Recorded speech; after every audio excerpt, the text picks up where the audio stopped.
اور وہ حدیث میں کچھ اور طریقے سے بیان ہوئی ہے۔ تو یہ خدا کا خوف کرنا چاہیے۔ پھر جانتے ہوئے بھی ضعیف واقعات بیان کرتے ہیں کہ جن کی کوئی اصل نہیں ہے۔ یہ واقعہ جو بڑا مشہور ہے، ٹھیک ہے، وہ جس حوالے سے بیان کیا جاتا ہے تو اب لوگ ادباً خاموش رہتے ہیں کہ آقا علیہ الصلوۃ والسلام نے وعدہ کیا کسی کے ساتھ کہ یہاں آپ کھڑے ہو تو میں آؤں گا، تو حضور کھڑے رہے، 3 دن کھڑے رہے۔ حالانکہ ایسا نہیں، کوئی واقعہ ہے ہی نہیں سرے سے ایسا، حضور اتنے فارغ تھے کہ وہاں کھڑے رہتے اس شخص کے انتظار میں۔ تو یہ بیان کرتے ہیں۔ میں نے ایک علامہ صاحب سے پوچھا، میں نے کہا جب اس کی اصل کوئی نہیں ہے تو پھر یہ پڑھے لکھے لوگ بیان کیوں کرتے ہیں؟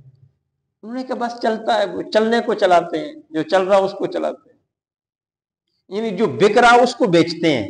یہ حال ہے ہمارا، ہم لوگوں حقیقت سے انکاری ہے۔ تو آقا علیہ الصلوۃ والسلام کی طرف ایسی چیز منسوب کرنا جس کی اصل نہیں ہے، یہ اپنے آپ کو دوزخ میں ڈالنے کے مترادف۔ دعا ہے اللہ جل مجدہ ہمیں ایسی چیزوں سے محفوظ رکھے۔ وآخر دعوانا